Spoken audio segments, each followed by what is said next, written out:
예, 반갑습니다. 특별히 남북의 우리 김대현 목사님 그리고 우리 당의 장로님들 남북에 와서 말씀 전할 수 있도록 기회를 허락해 주셔서 감사를 드립니다. 오늘 읽으신 말씀을 중심으로 해서 예수님이어야만 합니다라는 제목으로 하나님 말씀을 전하도록 하겠습니다. 여러분, 이스라엘 땅은 이 동양에 속할까요? 아니면 서양에 속할까요? 서양이라고요? 동양이라고요? 네. 이스라엘은 사람들 이 외모를 보면 꼭 서양 사람처럼 생겼습니다. 근데 실제로 우리 지리상으로 보면 동양에 속합니다. 그렇기 때문에 아마 저희 나라와 어떤 풍습적인 면에서 공통점이 많이 있지 않나 그렇게 생각합니다. 예수님이 사셨던 유대 사회는, 예수님 때의 그 유대 사회는 쉐임과 아너의 가치 체계로 사회가 유지되고 있었습니다. 즉 수치와 영예의 가치 체계로 움직이는 사회였습니다. 다르게 말하면 어떤 사람이 사회에서 성공하려면 그 지역에서 영예를 얻으면 됩니다. 이 사람은 착한 사람이다. 또는 이 사람은 다른 사람들을 굉장히 사랑하는 사람이다. 무엇인가 학식이 많다. 앞으로 우리나라에 이 마을을 빛나게 해줄 사람이다. 라고 하는 그런 영예를 얻으면 그 사람은 그냥 국회의원 출마하면 당선이 되는 겁니다. 반대로 이야기하면 어떤 사람이 만약에 수치를 한번 당하게 되면 그 사람은 성공을 하려고 해도 성공할 수가 없습니다. 저 사람은 안 되는 사람이야. 뭘 맡겨도 끝까지 해낼 수 없을 거야. 그렇게 사람들이 생각하기 때문에 그 사람은 출세할 수 없는 것이죠. 오늘 예수님께서 어머니와 함께 그리고 제자들과 가나의 혼인잔치집에 참석하셨습니다. 아마 학자들은 이 혼인잔치집이 어머니의 어떤 친척집이든지 어머니와 관련이 있던 집이라고 그렇게 생각합니다. 잔치집에 가장 중요한, 그때 당시 중요한 것이 포도주였습니다. 그런데 갑자기 포도주가 떨어지게 되었습니다. 아마 그 잔치의 가장 절정에 이르렀는데 포도주가 갑자기 떨어진 것입니다. 손님이 너무 많이 와서 그럴 수도 있습니다. 아니면 준비하는 분이 좀 예측을 잘못해서 그런 일이 발생했을 수도 있습니다. 어떤 일이 있어서 그런 일이 일어난지 알 수 없지만 포도주가 떨어졌습니다. 그러니 그 소식이 예수님의 어머니에게 오게 되었습니다. 아마 마리아라면 어떤 일들을 우리에게 도움을 줄 수 있을 것이라고 그 주인이 생각한 것 같습니다. 예수님은 또 마리아는 또 예수님을 생각하게 되었죠. 그래서 이 잔치집에 포도주가 떨어졌으니 도와달라고 했습니다. 그런데 4절에 보면 예수님께서 하신 대답이 여자여 그것이 나와 무슨 상관이 있습니까? 내 때가 아직 이르지 아니하였습니다. 라고 거절을 했습니다. 그런데 마리아는 종들에게 예수님이 시킨 대로 하라고 그렇게 그냥 이야기를 합니다.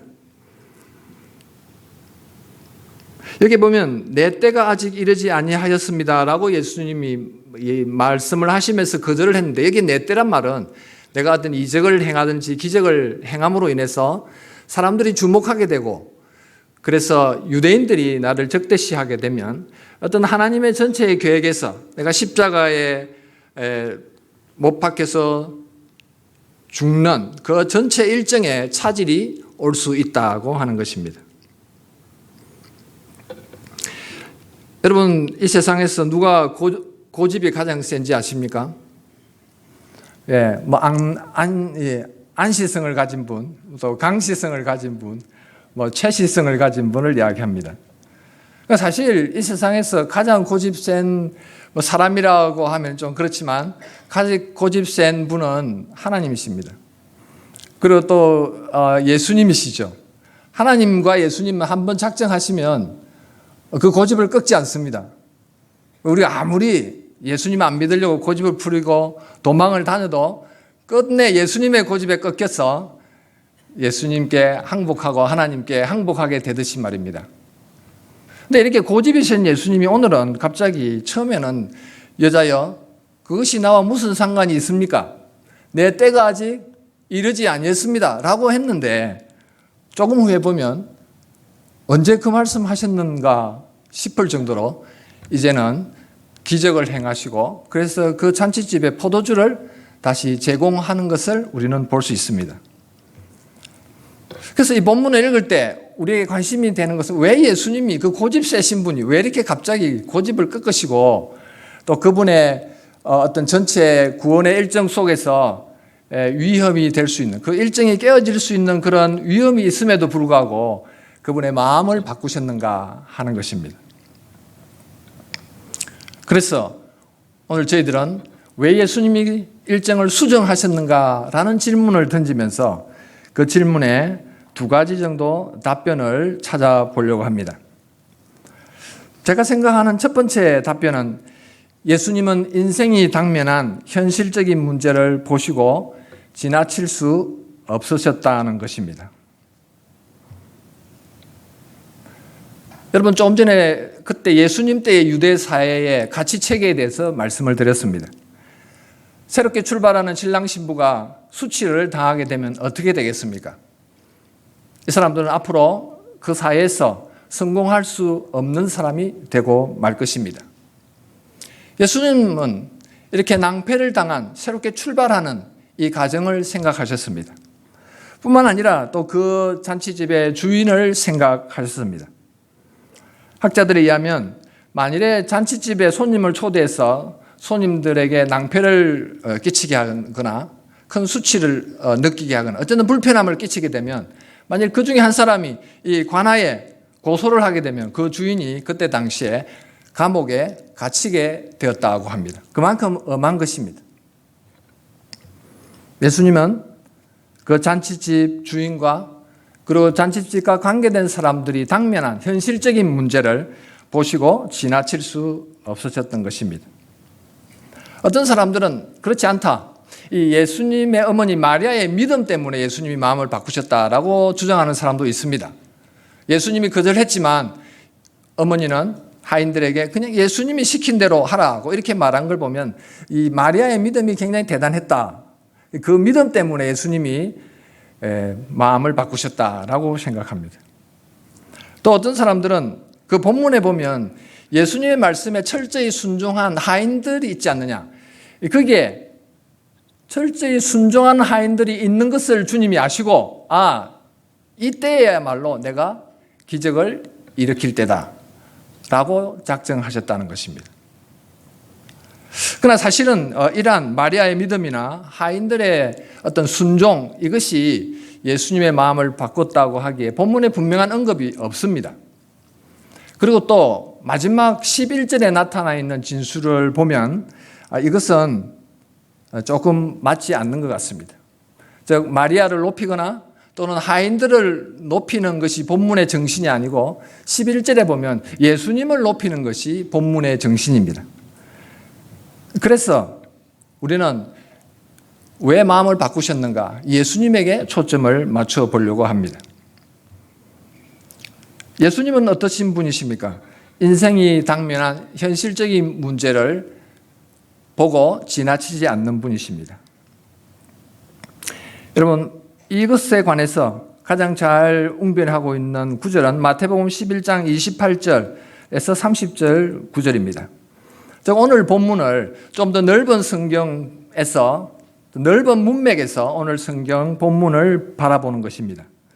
마태복음 11장 28절 이하에 보면 수고하고 무거운 짐진 자들아 다 내게로 오라 내가 너희를 쉬게 하리라. 나는 마음이 온유하고 겸손하니 나의 멍에를 메고 내게 배우라. 그리하면 너희 마음이 쉼을 얻으리니 이는 나의 멍에는 쉽고 내 짐은 가벼움이라 하시니라고 말하고 있습니다. 여기서 예수님은 당신을 소개하기를 나는 마음이 온유하고 겸손해서 너희들의 멍에를 또 너희들의 짐을 가볍게 해준다라고 그렇게 이야기합니다. 여기에 멍에와 짐이란 것은 그때 당시에 사람 유대인들이 또 특별히 바리새인들이 백성들에게 지었던 율법의 짐들을 일단 이야기합니다. 또 더 넓게는 사람들이 지는 어떤 고통, 어려움, 환난 이런 것도 가능할 것입니다. 근데 예수님이 이 말씀을 하실 때 무엇을 생각하고 하시냐면 이 밭에서 농경사에서 농사를 지을 때 이 어미소가 멍에를 쓰고 짐을 쥐고 이 밭을 갈게 됩니다. 근데 주인은 가끔은 이 어미소의 이제 후대를 키울 목적으로 가끔은 어미소 옆에 작은 이 새끼 송아지를 멍에를 씌워서 어미와 함께 밭을 갈도록 하는 경우가 있습니다. 예수님은 그 경우를 보시고 또 생각하시고 이 말씀을 하신 것입니다. 무슨 이야기냐면 멍에와 짐, 우리가 멍에와 짐을 집니다. 근데 그 멍에와 짐이라는 것은 사실은 예수님이 거의 다 지고 가시는 것입니다. 이 새끼 송아지는 어미와 함께 멍에를 메고 같이 짐을 끌고 가지만 자기에게는 이 하중이 안 오는 거예요. 엄마 소가 다 지고 갑니다. 그래서 예수님이 나는 마음이 온유하고 겸손하니 나의 멍에를 메고 내게 배우라. 그래야면 너희 마음이 쉼을 얻으리니 나의 멍에를 메라. 이렇게 하는데 사실은 새끼 송아지는 멍에를 메지 않습니다. 그냥 따라만 가는 것이지 어머니가 다 메고 가는 것입니다. 이는 나의 멍에는 쉽고 내 짐은 가벼움이라 하시니라.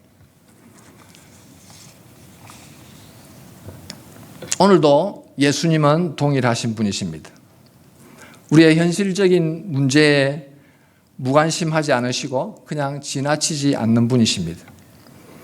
독일 시골에 어떤 소년이 있었습니다. 예수님을 의지하는 소년이었습니다. 그 어린이의 이 담임 선생님은 학생들이 지각하는 것을 굉장히 싫어하는 선생님이었습니다. 어느 아침에 학교를 가는데 어머니가 늦잠을 잤습니다. 그래서 도시락이 늦게 준비되는 바람에 이 소년이 지각을 하게 되었습니다.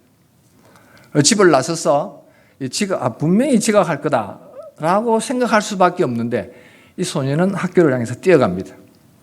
그러면서 예수님, 제가 예수님을 얼마나 잘 믿는지 아시죠? 제가 오늘 지각하지 않게 해주십시오 라고 마음에 외치면서 학교를 향해서 뛰어갔습니다. 늘 지각을 밥 먹듯이 하는 동네 형들이 보면서 야, 너 아무리 그렇게 뛰어도 지각이야, 지각. 이렇게 비웃었습니다.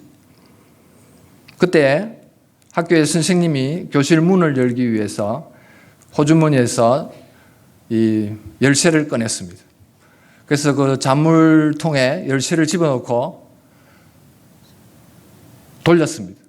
그러나 그날 열쇠를 돌리는데 열쇠가 그냥 뚝 부러진 것입니다.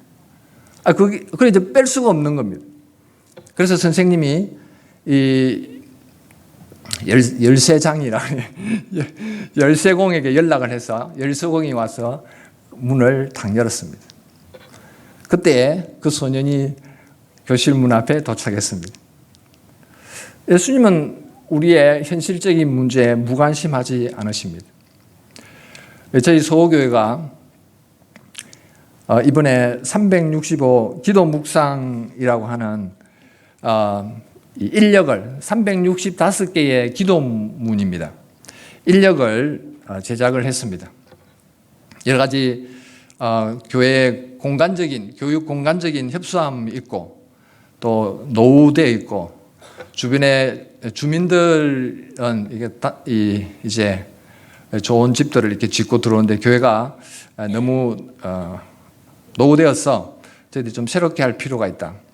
그리고 울산, 부산에서 겨울에 눈 볼 수 없지만 목사님들이 그러시더라고요.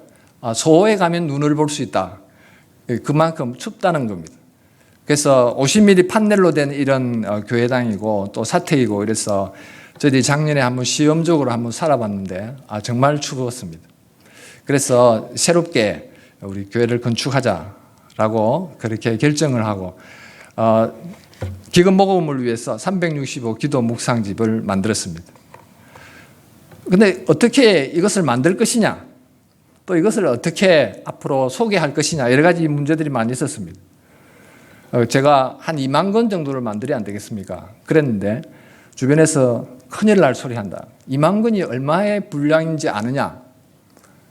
그래서 아마 저희 여기에 아마 써한다면 거의 한 이쪽 제일 간열하고 저 뒤에까지 하면 요 위에 2층 올라갈 때까지 쌓아야 한 2만 건이 쌓일 겁니다. 그래서 반대에 부딪혀서 만 건을 했습니다. 만 건도 350박스인데 한 박스에 30건씩 들었는데 18평 창고에 가득 차올 수 있는 양이다. 인쇄소에서 목사님 준비됐습니까? 그러더라고요. 저희들이 쌓을 곳이 없는 거예요. 그렇다고 해서 고온산을 넘어서 교회에 갖다 놓고 또 그것을 또 가지고 나와서 우체국에 가고 뭐 또 다른 곳에 배달하고 하기가 너무 힘든데 그러고 있는데 어떻게 해야 될까 고민을 하고 있었습니다. 저희 교회 한 집사님이 산 너머에 압구정 카페를 하는데 사실은 그 가게가 위에 있었습니다. 성남사 좀 밑에 있었습니다. 그때는 거기는 홀이 좀 적었습니다. 어느 날 주인이 불렀습니다. 계약 기간이 다 돼 가는데 월세를 올려달라. 근데 월세를 10만 원, 20만 원 올리지 않고 한 50만 원 가까이 월세를 올려달라는 것입니다.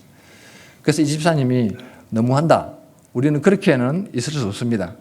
그래서 그 밑쪽으로 내려와서 장소를 구했는데 거기보다 훨씬 더 큰 홀이 2개 있는 그리고 가격은 조금만 더 올려주는 가격으로 홀을 얻었습니다. 왜 하나님이 그 주인의 마음을 그렇게 강팍하게 하셨는지 제가 이해를 잘 못했습니다. 근데 오늘 저희들이 이해하게 됐습니다. 지난 금요일 날 10,000박스가 다 도착했는데 그 집사님의 큰 홀이 하나 있는데 거기에 가득 집어넣었습니다. 그래서 오늘 저희들이 추수감사 주일 하면서 우리 교회가 감사해야 될 것은 박 집사님의 옛날 주인을 하나님이 강팍하게 하셔서 주인을 집사님이 밑으로 이전하게 하셨다. 너무 감사하다. 예수님은 우리의 기도에 또 하나님의 나라의 확장을 위해서 수고하는 사람들의 기도에 결코 무관심하지 않으십니다. 당신이 취하실 영광을 결코 놓치지 않는 분이 예수님이시라는 것을 우리는 볼 수 있습니다. 우리 헌신 예배를 드리는 우리 10여전도회부터 13여전도회 성도님들, 예수님은 우리 현실적인 문제에 관심을 갖고 계십니다. 그분을 신뢰하시고 또 기도하시고 그리고 복음의 사역을 위해서 더욱더 담대하게 전진하는 여러분이 되시기를 바랍니다. 두 번째로는 왜 예수님이 수정하셨는가? 이것은 단순히 현실적인 문제를 넘어서서 예수님은 인생이 당면한 영적인 문제를 지나칠 수 없으신 분이었기 때문입니다. 잔치집에서 예수님은 절망 가운데 있는 사람들, 또 낭패를 당한 또 그날의 주인공들, 또 사람들을 초대한 그 사람들을 보셨습니다. 또 그 사람들뿐만 아니라 잔치집에 왔는데 이 절정에 이르는 이 잔치의 중간에 포도주가 떨어짐으로 말미암아 마치 거품 다 빠진 음료수를 마시는 그런 사람들의 그 가련함을 주님이 보셨습니다. 그러면서 동시에 예수님은 이 사람들이 지금 당면하고 있는 이 낭패가 여기서 새로 처음 생긴 것이 아니라 이러한 낭패가 에덴 동산에서도 있었다는 것을 예수님은 상기시켰습니다. 예수님은 시공간을 초월하시고 계신 분이십니다.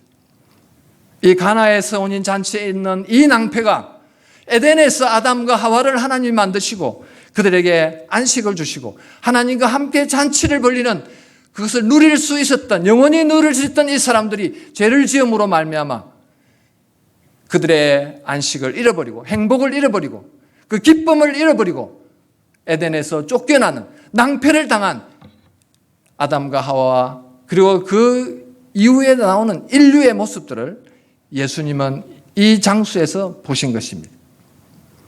그래서 인생의 본질적인 문제를 회복시켜 주시기 위해서 예수님은 당신의 일정을 수정하신 것입니다. 혹 자기에게 조금 일찍 어떤 위험이 올 것을 감수하면서까지도 주님은 이들에게 표적을 보이시려고 작정하신 것입니다. 예수님은 그래서 순종하는 하인들을 통해서 물을 항아리에 채우게 하시고 그리고 그 물을 떠서 이제 연회장에게 갖다 주라고 하셨습니다. 연회장이 그 물을 받았을 때 그것은 물이 아니었고 그것은 포도주로 변해 있었습니다. 저희들이 신학교 아주 초기에 서울에 홍정길 목사님이 오셔서 이 본문으로 설교하셨는데 그때 홍 목사님이 이 부분을 말할 때 이 물이 포도주로 변한 것은 이것은 화학적인 변화라고 그렇게 표현하셨습니다. 여러분 물리적인 변화와 화학적인 변화가 있는데 물리적인 변화라는 것은 그냥 외형만 변하는 것입니다. 물에서 열을 뺐으면 얼음이 되고 또 열을 가하면 물이 되고 더 가하면 전기가 되고 이것은 이 외형만 변하는 것이지 본질적인 변화는 아니라고 하는 것입니다. 그러나 화학적인 변화란 무슨 말이냐면 본질이 변한다는 것입니다. 물이 포도주로 변하면 다시 그 포도주가 물로 변할 수 없는 것입니다. 본질적인 변화입니다. 예수님은 물로서 포도주를 만들므로 인해서 예수님께서 화학적인 변화를 일으키시는 분이고 우리 인생에 있어서 본질적인 변화를 일으킬 수 있는 분이라는 것을 그날 보여주셨습니다. 그것을 보고 오늘 11절에 보면 제자들이 예수님을 그를 믿으니라고 이야기하고 있습니다. 무슨 이야기입니까? 제자들은 예수님이어야만 한다라는 것을 그들은 깨닫게 된 것입니다. 인생에 의지할 다른 분이 없다. 인생에 의지할 다른 어떤 것이 있지 않다. 오직 인생의 문제를 해결해 줄 수 있는 분은 예수님 뿐이시고 그리고 예수님이어야만 한다는 것을 그들의 내리에 깨닫고 각인시켰던 것입니다. 11절은 굉장히 중요한 요한의 요약입니다. 이 표적에 대한 요약입니다. 제자들이 그를 믿으니라라고 이야기하고 있습니다. 사실 예수님도 제자들이 그를 믿도록 하기 위해서 표적을 일으키신 것입니다. 제자들이 예수님이어야만 하는구나. 우리가 이분을 떠나서는 희망이 없구나 하는 것을 깨닫고 결정하도록 하기 위해서 이적을 행하신 것입니다. 이것은 요한복음 20장 31절에서도 증거되고 있습니다. 요한복음을 기록한 목적을 이야기하고 있죠. 오직 이것을 기록하면 너희로 예수께서 하나님의 아들 그리스도이심을 믿게 하려 하며 또 너희로 믿고 그 이름을 힘입어 생명을 얻게 하려 함이니라 라고 이야기합니다. 즉 요한복음에 7가지의 표적 기사가 있는데 이것을 기록한 목적은 예수님이 하나님의 아들이시고 그리고 그를 믿고 그 이름을 힘입어 생명을 얻게 하려 하심이라고 하는 것입니다. 무슨 말입니까? 결국 예수님의 목적, 이 표적의 목적, 또 당신의 일정의 수정의 목적이 무엇입니까? 그것은 사람들로 하여금 예수님이어야만 한다라는 것을 깨닫도록 하기 위한 것이었습니다. 물론 오늘 본문의 잔치집의 하인이나 또 연회장도 예수님의 이러한 기적을 체험했습니다. 그러나 이들이 본문에서 믿었다라는 이야기는 없습니다. 제자들은 그를 믿었다라고 이야기하고 있습니다. 그러나 아마도 이 사람들도 나중에 예수님을 믿었을 확률이 많습니다. 그들도 결국 예수님이어야만 한다라는 것을 고백했을 것으로 생각되십니다. 사랑하는 성도 여러분, 오늘도 역시 마찬가지입니다. 오늘도 예수님은 인생의 근본적인 죄의 문제와 그 결과를 해결하시는 분이십니다. 그분을 믿으면, 의지하면, 그리고 신뢰하면 인생의 문제가 해결함을 받게 됩니다. 그 외에 다른 방법이 없습니다. 예수님 외에 인생의 문제를, 궁극적인 문제를, 영적인 문제를 해결할 방법이 없습니다. 여러분, 이 중세가 지나고 계몽주의가 시작됐습니다. 르네상스가 시작됐습니다. 그러면서 현대 철학이 시작되고 현대 신학이 시작됐습니다. 그러나 계몽주의나 르네상스나 현대 철학의 핵심은 무엇이냐면 인식의 주체가 이성이라고 하는 것입니다. 대표적인 사람이 임마누엘 칸트인데 임마누엘 칸트는 인식의 주체가 이성이다라고 했습니다. 칸트 바로 이전에는 데카르트가 있고 또 경험론자인 로크가 있는데 이 사람들은 인식의 주체가 대상이다, 물체다라고 했습니다. 어떤 물체가 우리에게 정보를 주면 사람은 그냥 그것을 그대로 수용해서 정리한다. 그래서 인식의 주체가 물체고 대상이라고 생각했습니다. 그러나 임마누엘 칸트는 그것을 뒤집었는데 아니다. 인식의 주체는 이성이다. 결국 어떤 사물이 우리에게 정보를 주지만 그 정보를 부분적으로 받고 또 그것을 종합하고 분석하고 종합하고 어떤 결정을 내리는 이것이 진리다 아니다 진리를 인식하는 주체는 대상이 아니라 결국 우리의 이성이라고 주장했습니다. 그래서 이성이 지배하는 시대를 열었습니다. 사람들이 과학을 발전시키고 그래서 이성이 주체가 되었습니다. 이제는 이 세상에 유토피아가 이루어질 것으로 사람들은 생각했습니다. 예수님이 아니고 그리고 하나님이 아니고 인간의 이성이 인간의 과학주의가 이 세상을 낙원으로 만들 거라고 생각했습니다. 그러나 그 결과가 어떻게 됐습니까? 1차 세전이 뻥 터졌습니다. 2차 세전이 또 뻥 터졌습니다. 또 독일의 나치가 유대인을 학살했습니다. 공산주의가 수많은 사람들을 학살하고 고문했습니다. 무슨 약입니까? 예수님이지 않으면 이 세상에 희망이 없다고 하는 것입니다.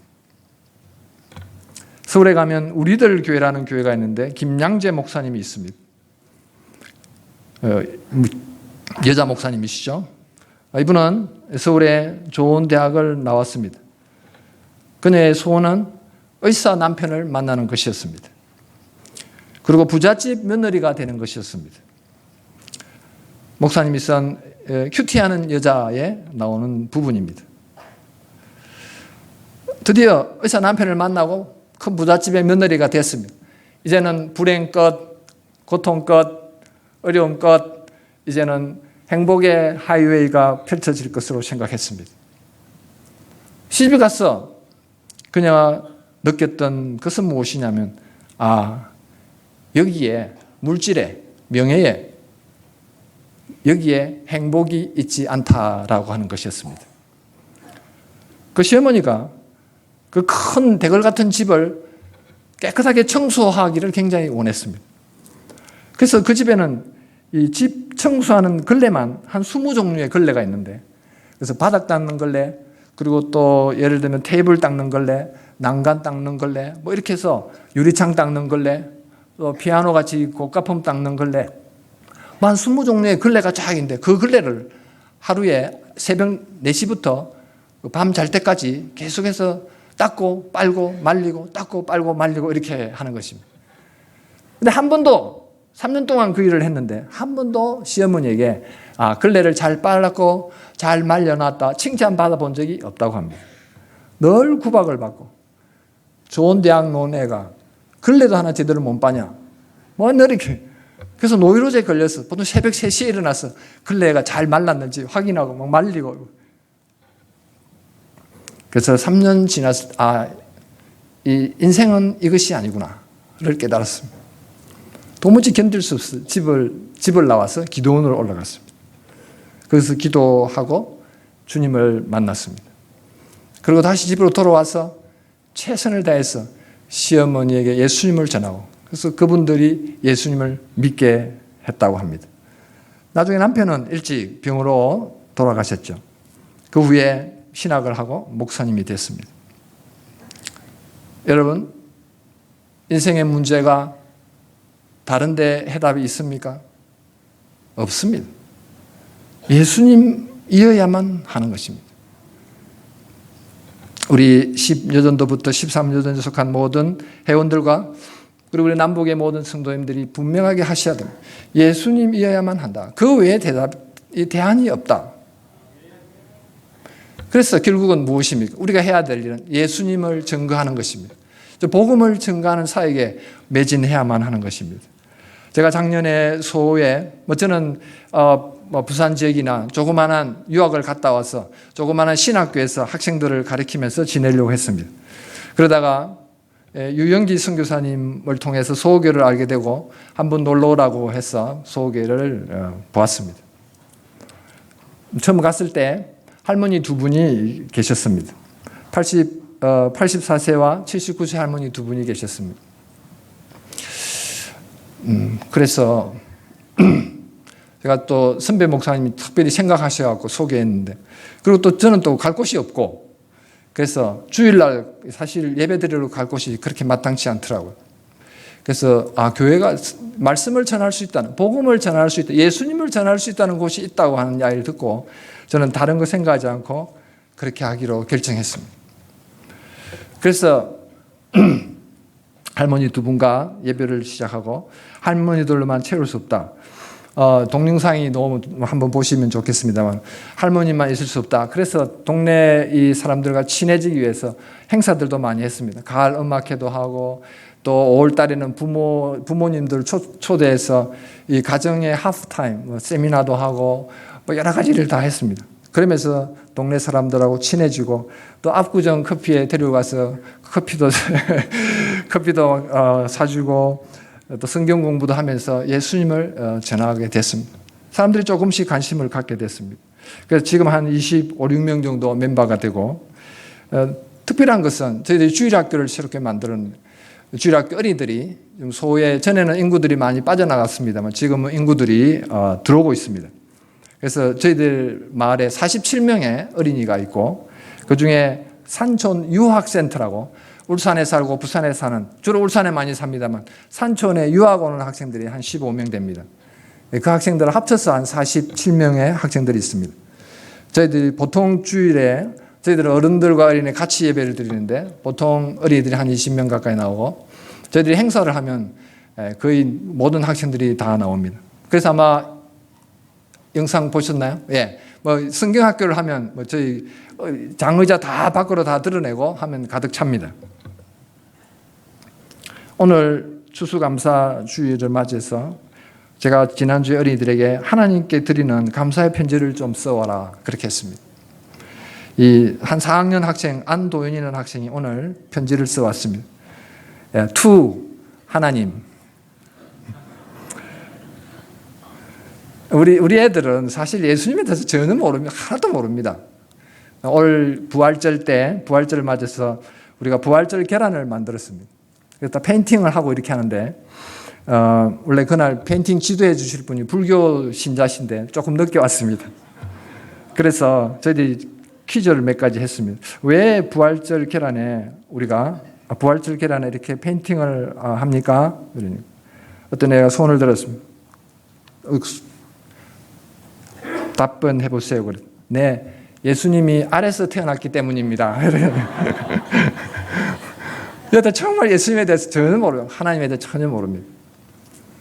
그러나 지금 예수님에 대해서 배우고 있고 모세를 통한 하나님의 기적들에 대해서 지금 배우고 있습니다. 안도윤이가 오늘 적었습니다. 하나님, 언제나 제 마음속에 예수님을 두어주셔서 정말 감사합니다. 하나님은 힘들거나 슬플 때 저를 다독여 주시며 좋은 부모를 제 위에 주셔서 감사합니다. 이렇게 적었습니다. 물론 다른 애들도 여러 가지 예수님을 믿게 해주셔서 감사합니다. 이렇게 했습니다. 정리하자면 우리 학생들이 예수님에 관해서 배우고 있습니다. 예수님을 우리가 전하지 않으면 희망이 없습니다. 또 특별히 소지역이 정말 이렇게 딱 분지 안에 이렇게 갇혀 있어서 어디 나갈 데가 없습니다. 그래서 교회 학생들이 너무나 잘 옵니다. 그래서 그들에게 복음을 전하고 예수님을 전하고 예수님이 아니고서는 희망이 없다. 이것을 그들에게 가르치고 심으려고 노력하고 있습니다. 제가 마지막 부탁드리는 것은 이게 기도 묵상인데 이것이 저희 집 사람이 그러더라고요. 여보 오늘 가거든. 이것이 벽돌처럼 생겼다고 성도들이 꼭 이야기하라. 이것을 한 권에 저희들이 만 원으로 정가를 했는데 이거 한 권을 사면 소교회 건축할 때 여러분이 벽돌을 한 권 올려놓는 것입니다. 기도하겠습니다. 하나님 아버지 감사합니다. 우리 10여전도에 13여전도에 이르기까지 하나님 앞에 헌신 예배를 드립니다. 우리가 잘 아는 내용이지만 우리 인생의 문제의 해답이 어디 있습니까? 그것은 예수님밖에 없습니다. 예수님이어야만 합니다. 예수님 꼭 부여잡고 예수님 따라가며 아버지 복음을 위해서 더욱더 열심히 헌신하는 우리 여전도 회원들이 다 되게 해주시고 하나님께서 그 마음속에 성령으로 충만케 하시고 복음으로 충만케 해주시고 또 남북에 속한 우리 모든 성도들 특별히 또 지도하시는 목사님과 우리 당회원들에게 하나님의 한량없인 은혜를 허락해 주옵소서. 예수님의 이름으로 기도하옵나이다. 아멘.